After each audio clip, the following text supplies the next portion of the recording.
Ladies and gentlemen, welcome back to Iron Kaiser Gaming, and welcome back to the world of Age of Empires 3. Honestly, it feels so good to be back in AoE 3. I haven't actually played a lot of AoE 3 in a while. Haven't played a lot of video games in a while. I've had a lot of personal life stuff going on over the last few months and into the next several months that are really exciting and are going to take up a whole lot of time. So that may impact my video uploads for the next few months. I expect uploads to be a little bit sporadic, but I'm not going anywhere, and I'm definitely not going anywhere in the world of AoE 3. I love this game, and I've really been eager to dive in and explore the changes that Russia received with the most recent patch. If you are a fan of the channel, and in particular a fan of my AoE 3 offerings, you know that I'm a big Russia guy. I really enjoy playing with this civilization.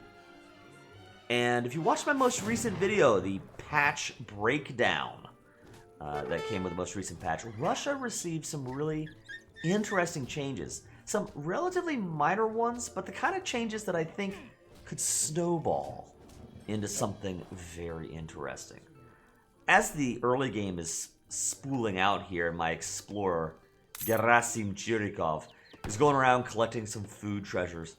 Let's talk a little bit about what changed with Russia. I think there are maybe 3 changes that I particularly want to highlight and are going to be a big feature of this game.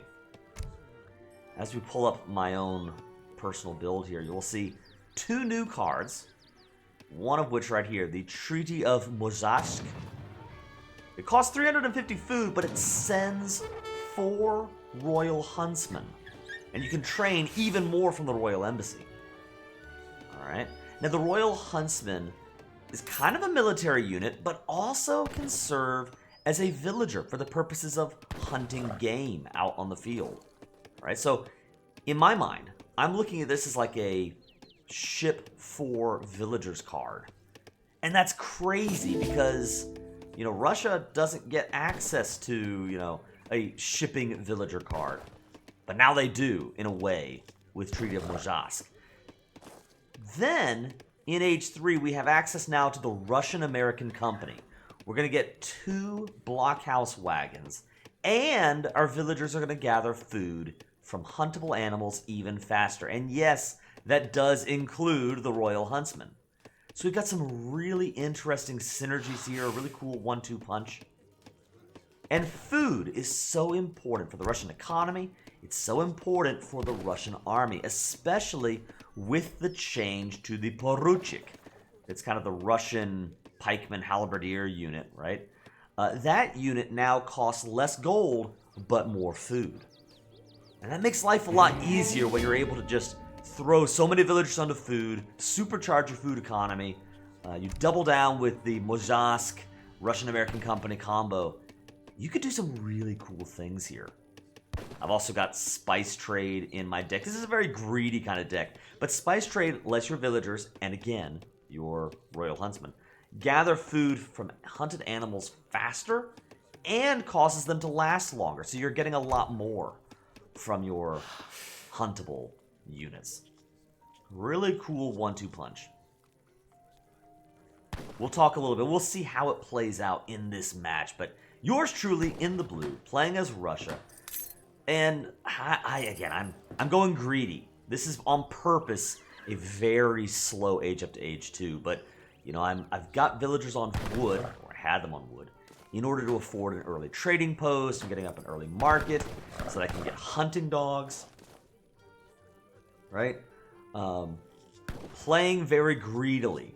I think that if you can get away with the greed, this build really makes a lot of sense. Also, one thing that I am trying to do, this is a skill that I'm trying to pick up from games that I've watched, right, is luring in... Excuse me. Speaking of, like, personal life stuff, one of the reasons why I've not been uploading lately is I have been wrestling with walking pneumonia, which has just been absolutely awful. Life has been disgusting, for the last couple of weeks for me. And fortunately, I'm really coming out of it. I feel like I'm 95% better, but I have this residual cough that's just really bothersome. Anyway, I don't know whether you guys want to hear more about Iron Kaiser personally. You just care about the game. You don't care about the life stories.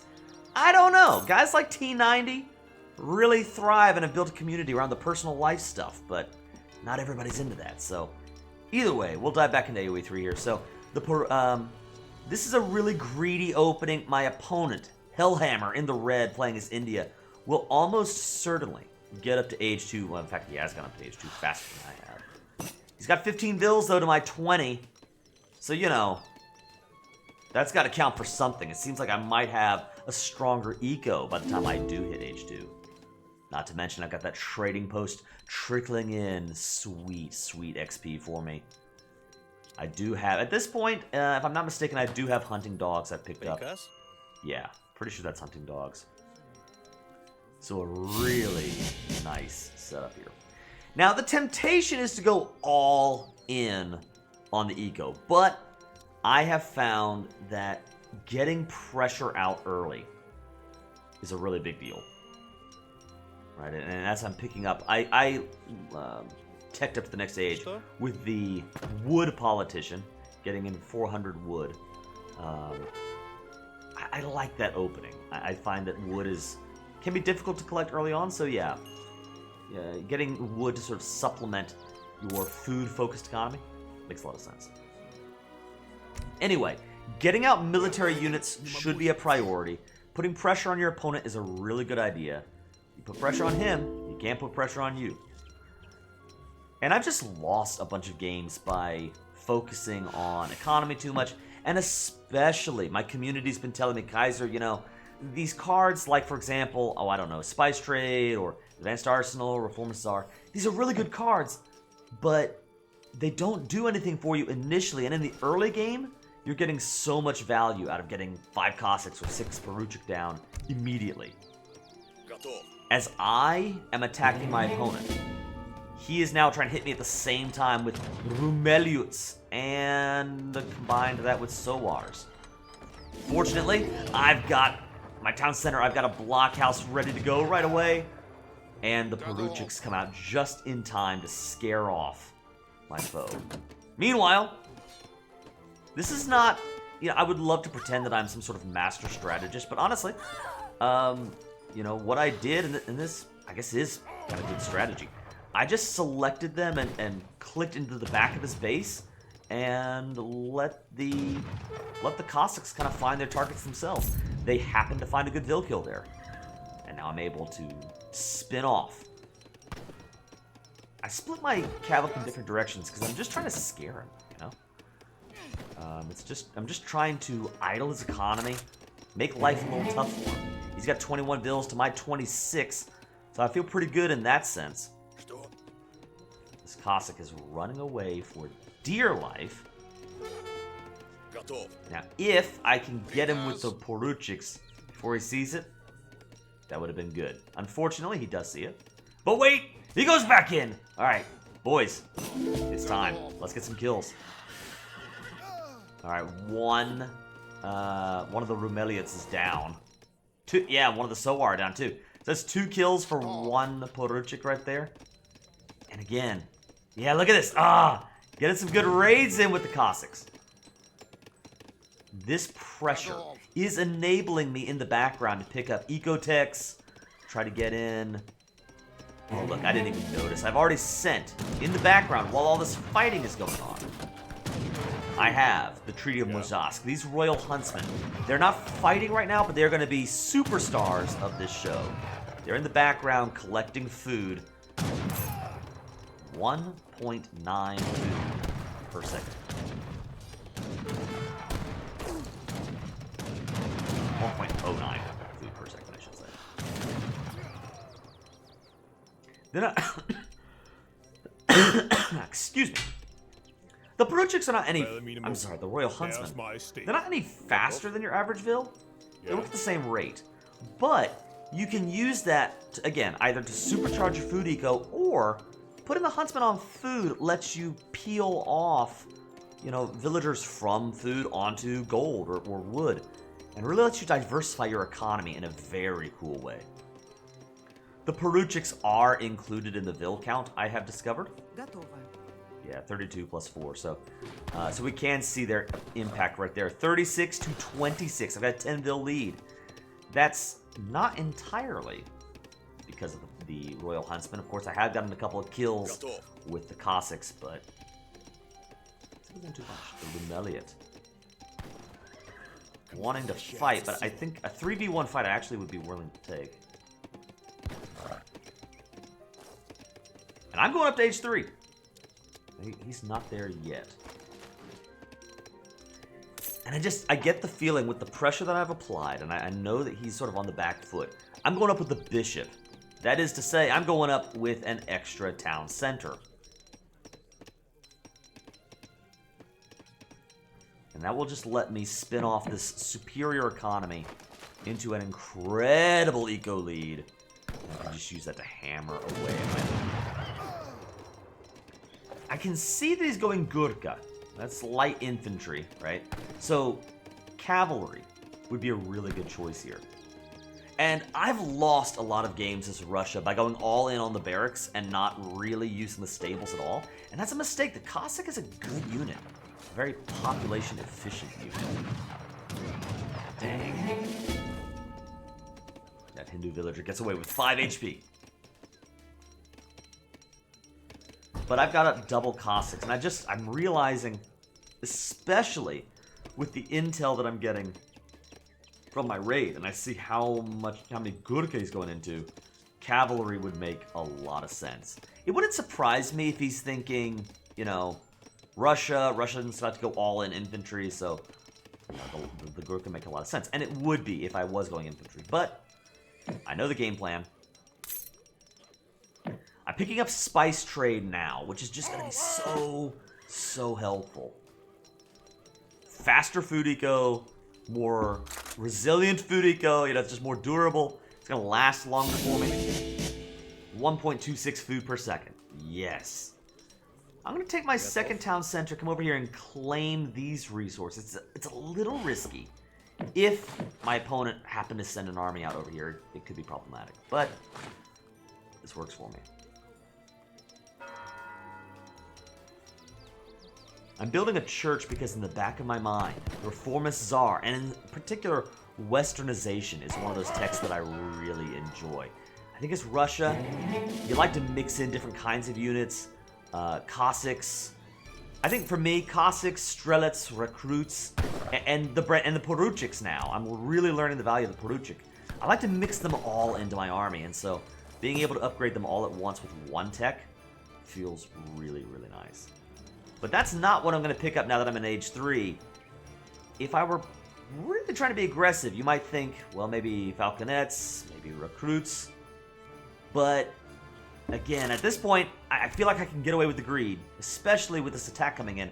I'm going to go for the Russian-American Company. That's going to get me even more barracks, right? The blockhouse. 2 more blockhouses, plus 20% faster food gathering from Huntables. Which with spice trade already in, everything else that I've got going on, that's just a really nice combination. And we have got a bunch of build kills here. I see the Gurkha, and I think, you know, if I could just get my cavalry on top of them, that would be a really nice coup. Unfortunately for me, you know, I find that it's just a little too choke pointy. The Agra Fort put it in work. And I just decide maybe better safe than sorry. I'll preserve my force and back up here. But at this point, 45 Vils to 31. That's really nice. And I've got 2 TCs to his 1. So yeah, I'm feeling it. I'm vibing it. Here we go. The blockhouse wagons are in. I'm going to use one of them to maybe go support my second TC. One of them I'll keep at home to support my main eco. Actually, no, I'm sorry. I use this one to maybe try to claim this silver mine in the middle ground here. I figure 3 blockhouses probably is good enough. And with that in the background, now that I've done some good damage, I have a decently sized Cossack mass. Now, I want to mass up infantry. It's really important in AoE 3, and in most Age of Empires games, to get up a mixed military composition.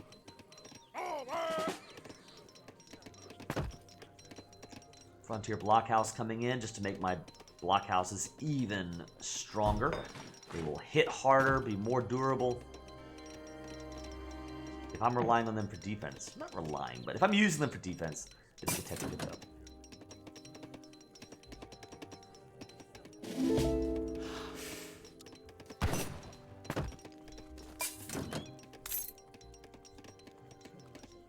With this map control, I've been able to claim extra trade posts.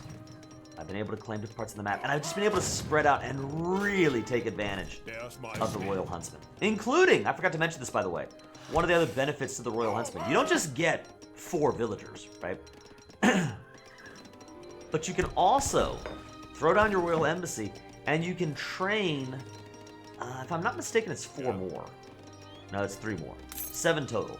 You can train more Royal Huntsmen alongside your TC production, so that just lets you get out an even stronger villager eco force.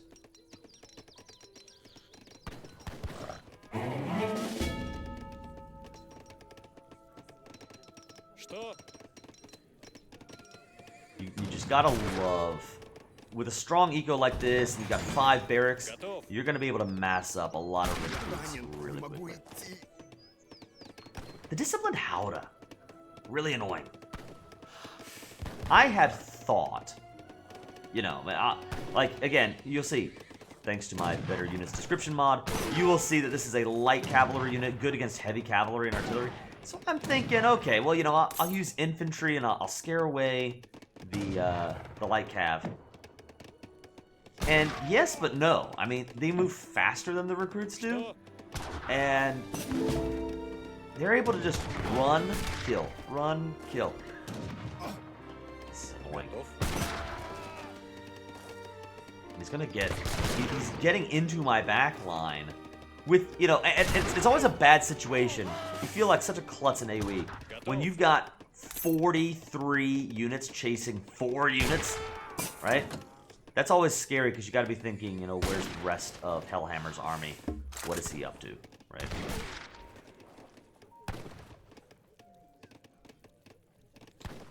I don't feel like I'm going to lose the game or anything because of this, but I finally realized, you know what I should do?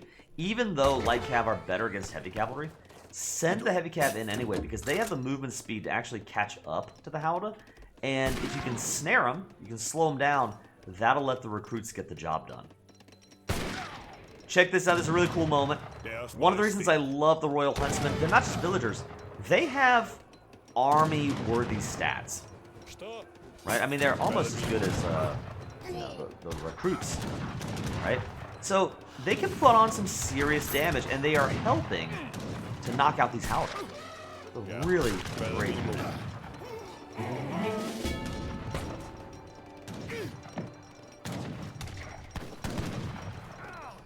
Disciplined Howdah going down.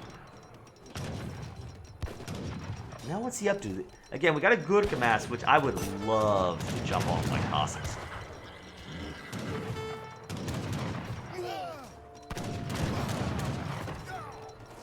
Westernization on the way. But another tech that I picked up, and actually I decided I had the resources to pick this one up first. When I saw Howdah, I thought it made a lot of sense. The St. Petersburg Dragoons. It costs 1,000 wood, but it ships 9 counter dragoons. So some really powerful light cavalry. They're going to be good against not just heavy cav and artillery like the tooltip says here, but also as counter dragoons, they're good against other light cavalry.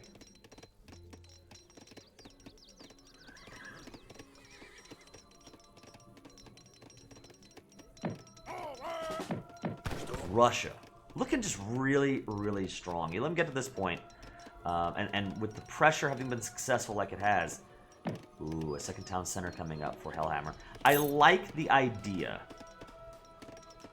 but I'm a little concerned that, you know, at this point, I've got 67 villages, 45. You know, if I'm slow to the punch, that could pay off. He is on his way to age 4. I am not on my way to Age 3. I don't have the resources for that. Right? I'm picking up... I'm getting out more Cossacks. With the armory, I'm picking up upgrades for my Cossacks. I've got New Order regiments coming in that make all of your infantry stronger. I want to take a look at Hellhammer's deck really quickly. Let's see what he's got. We both have distributivism. That's pretty cool. Sent a lot of resources, a lot of resource cards. And I think that, you know, maybe it was a mistake sending the resource cards and not the, you know, the army cards, right? Is it really so good to get foreign logging before you get out the Sowars or the Sepoys? Maybe the Sowars would have made a difference with those cav raids. Now, I have no idea that he's going up to Age 4, but as soon as I see that Age 4 comes in, I realize this is the moment to strike. You always, if you guys have equal economy, and your opponent goes all in on, you know, aggression, or so he goes age up, and you've got a huge army, he spent all those resources on something that, at least initially, he can't really use. So he is particularly weak right now. This is the moment to strike. These Vills, I got Vills dying over here. He's got Vills dying over there. Over here, the army just smashing into his units. There are not enough Halda to knock out these veteran Cossacks with armor upgrades. With Gurkha going down. This Agrafort struggling. It's not long for this world. The fort will fall. There it goes. At this point, I mean, I've got 187 pop. He's got 49, right? I feel like that tells the whole story here. The Charminar Gate about to collapse when Hellhammer calls the GG. And that, ladies and gentlemen, is the power of the new Russian cards. You know, I think that part of this particular game, I got away with it a little bit because his early aggression just didn't really pay off. I was able to play defensively and was really able to scare off his early aggression. Mine was more successful, right? But I think there's a lot of potential here in combining Mozhask with the Russian-American company. And in fact, in the next Age of Empires 3 video you see from me, I'm going to share with you an incredible game, a stupid game, where this combination was very interesting. I'll just put it that way. It was a very interesting situation. So look forward to that one. If you guys want to be notified when that video comes out, be sure to subscribe to the channel. Consider liking this video. I really appreciate when you guys do that. But for now, it is yours truly, the Iron Kaiser, signing off. Welcome back to Age of Empires 3. I hope y'all have a great one out there. God bless. For now, this is yours truly, the Iron Kaiser, signing off. See ya.